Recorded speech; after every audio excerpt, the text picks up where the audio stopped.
In this video, I'm going to show you a simple 3-step process to create heart-mind cohesion. This is going to shift your state so you operate at a higher frequency. This will allow you to regulate emotions, reducing stress significantly. It's going to enhance cognitive function, giving you increased mental clarity and the ability to focus and make better decisions. Because this is a form of breathing meditation, you're also going to experience some positive physical effects. It's going to reduce heart rate variability, lower blood pressure, and improve your immune system. Most importantly, and it surprised me how fast I saw the effects of this, your relationships are going to drastically improve. You become more present in your social interactions, allowing you to communicate better and form deeper connections with others. I'll tell you about my personal experience with this later on in the video. How to create heart-mind cohesion. Step 1. Take your hands and interlock your fingers with thumbs touching together. Place your hands over your heart center or solar plexus region. I find it best to do this lying down in bed just before you go to sleep. Doing this lying down is the most comfortable position, and you can avoid having clothing between your hands and your chest. Now, if you're wearing cotton clothes, that's not going to be a problem. With this physical touch of your hands on your chest over your heart region, bring your awareness out of your mind and your thinking into your heart. Step 2. Slow your breathing down to a 5-second inhalation and 5-second exhalation. The only time you breathe like this is when you're completely safe and secure. This is going to signal to your parasympathetic nervous system that it's time for quiet, rest and digest. With your hands and your awareness around your heart, feel your chest expand and contract with each breath. With each breath, bring more attention into the heart. Step 3. Now it's time to bring thought and feeling together. So thought is an action of the mind and feeling is an action of the heart, and we're going to bring those together. We do this by feeling the feelings associated with any of these higher states of consciousness. So that could be appreciation, gratitude, calm, tranquility, service to others, unconditional love, peace, kindness or harmony. Recall a time when you felt any of these emotions and feelings for anyone or anything, or think of a time when you were kind to or of service to somebody else. This state of cohesion between the heart and the mind will feel different. This is likely not the normal state you reside in. Rest here for as long as you like, maintaining the hand placement, the slower breathing, and the state of tranquility. Do it for 5 minutes or an hour or however long you feel, but you will find the more you implement this practice, very quickly throughout your day, this sense of cohesion you will recognize it and you'll be able to come back to it. So what is cohesion? The definition of cohesion is to form a united whole or sticking together tightly. So we are forming a connection between our heart and our mind. Our natural state is often a lack of cohesion between the heart and the mind, and they often seem to be at odds with one another.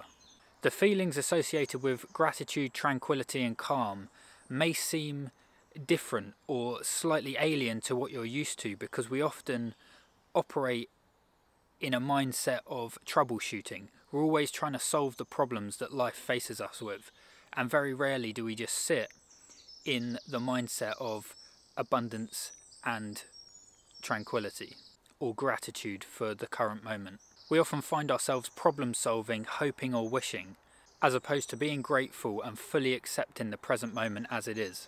Our hearts and mind can operate separate from one another, and this is often how they operate, but they are undeniably linked.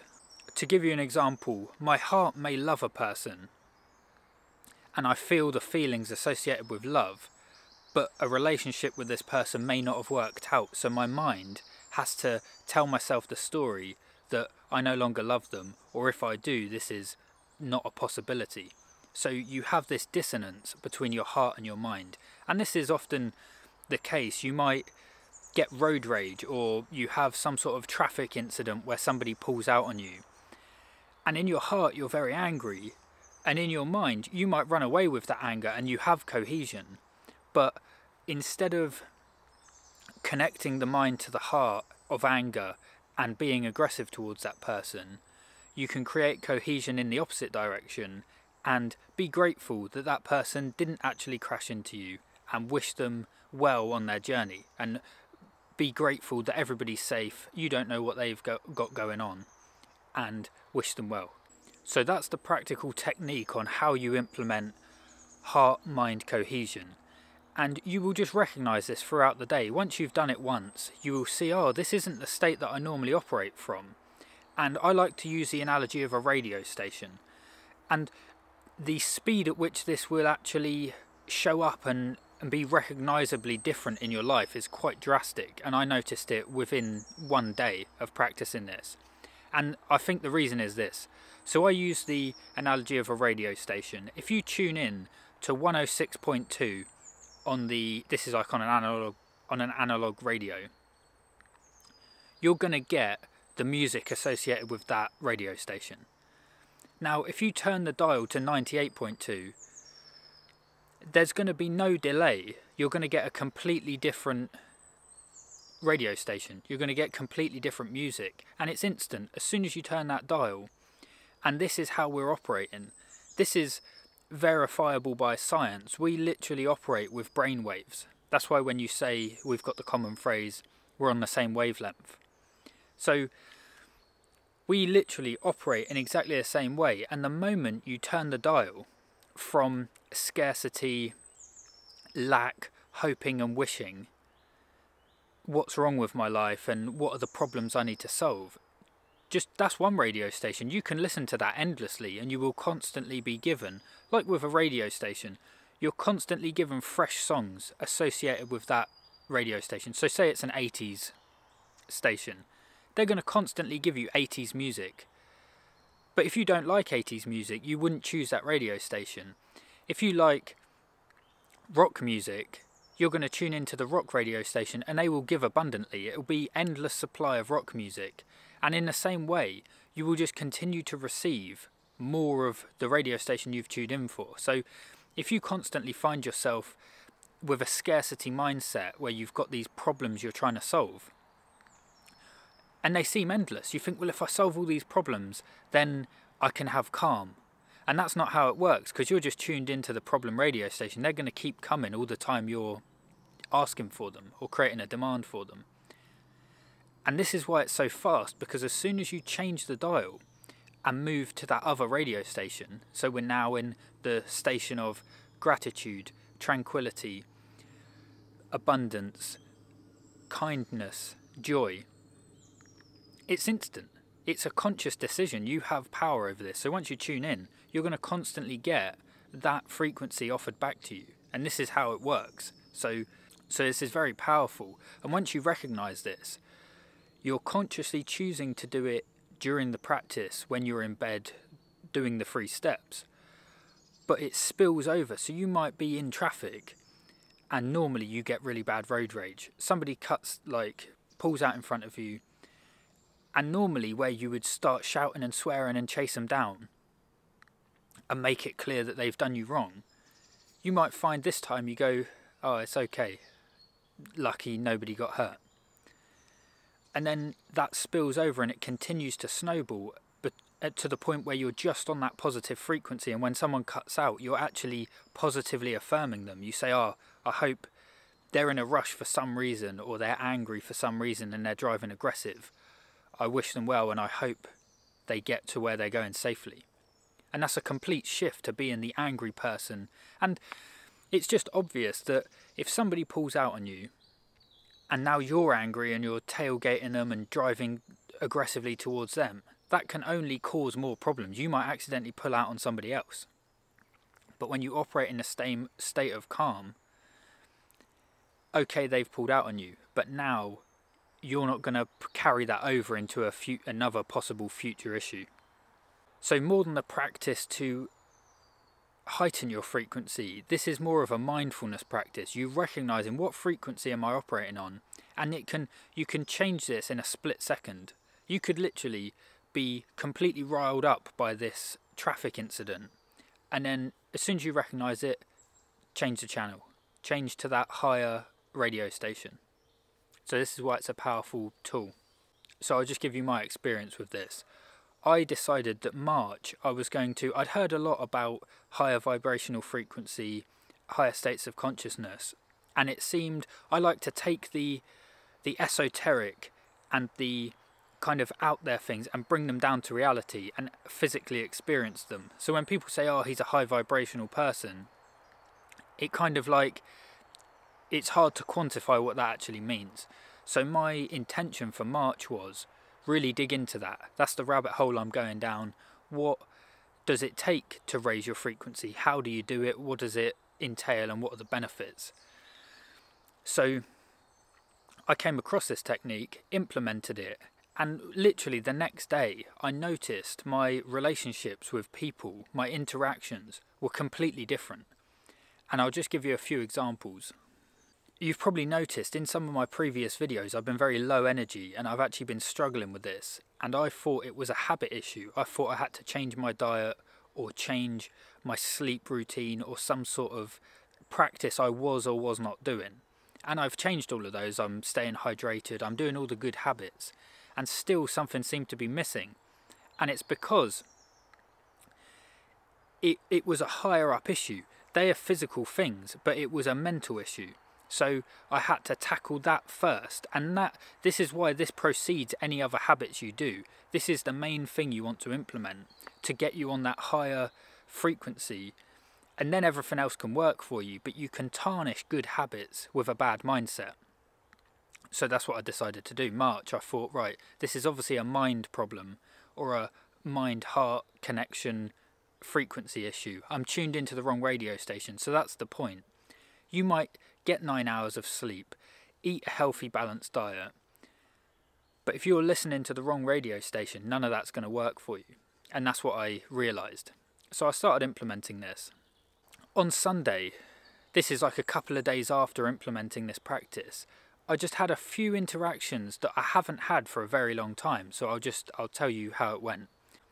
So our Sunday routine, we start off in the gym, and I like to, if I'm doing a workout and I'm sort of near somebody else in the gym, I'll try and chat to them or have some sort of interaction, but normally people are very focused in the gym, so it's very rare that that happens, and it's normally very superficial.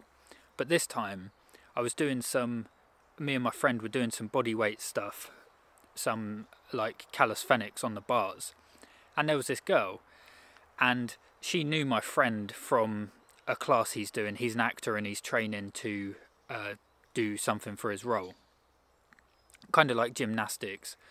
And she just started saying, oh, do you want me to show you a few things? And the interaction was so present, and it's very rare because I was talking to other people near, like in the gym that were near where I was doing my workout, and it was nice, but it wasn't the same. And the connection, just fully present, like there was no, I don't know, it's a very deep, like we were operating on the same frequency, and it was very present and like a pure interaction. And I hadn't had an interaction like that for a very long time, and I think that says a lot about the state that I'd managed to get into, and obviously the state that this girl was in. So it takes two people to enter that kind of flow. So for example, if I was operating on the wrong radio station and so was she, that's a poor communication, that's a poor interaction. And that is how, when in comparison, when you don't have contrast, you can't really tell the difference. But because I'd had very poor interactions leading up to this, and then I'd implemented something, so I was kind of looking out for it, the stark contrast was very potent. And I was like, oh, this is because I'm operating at a higher frequency, and so is she by the look of it. So when you get two people who are both operating on that level, it's just smooth. It's just a very nice, present interaction. So it's pure presence. And most people aren't. So when I was interacting with the other people near me in the gym, it wasn't like that. So that's your goal. You want to try and elevate yourself to that level, because every interaction becomes beautiful and present. So that was the gym, and that made me feel good. So just meeting nice people is a good experience. So that had elevated my mood even more. And then we walked from the gym to go and get breakfast around the corner. And when we were stood waiting to be served, there was a guy walking past, and I just made eye contact with him, and he was like, "Hello mate, alright." And I didn't know him, but he might have thought he recognised me or whatever it was. But in my normal state, that never happens. So you start getting these random interactions because you're present, your eyes are open, and you're kind of inviting interaction. Whereas when you're operating at a low frequency, you're like that, and you're not open to the world. So on this day, because of the practice I did the night before, I was just open to receive this information and this interaction. And it's a much better state to be in. You're like a magnet, you're inviting this positivity towards you. Whereas the opposite is true if you're on that negative frequency. So that was the second example. Then we go from our breakfast to Core Abbey, which is a monastery nearby. And we do our little routine, we look at the pigs, they've got pigs there. Look at the pigs, go in the little shop and do a little prayer around the back, light a candle, just stuff like that. And as we were walking back towards the car park, this woman and her daughter walked up to us, and she just straight away said to me, "Oh, do you know anything about getting cars? Like, can you get cars out that are stuck in the mud?" And without hesitation, I was with two of my other friends. We've just come from the gym, so we're pretty strong. We can, stuff like that, we can sort of get done. Without hesitation, I said, "Yeah, we'll get it out for you." Walked back to the car park.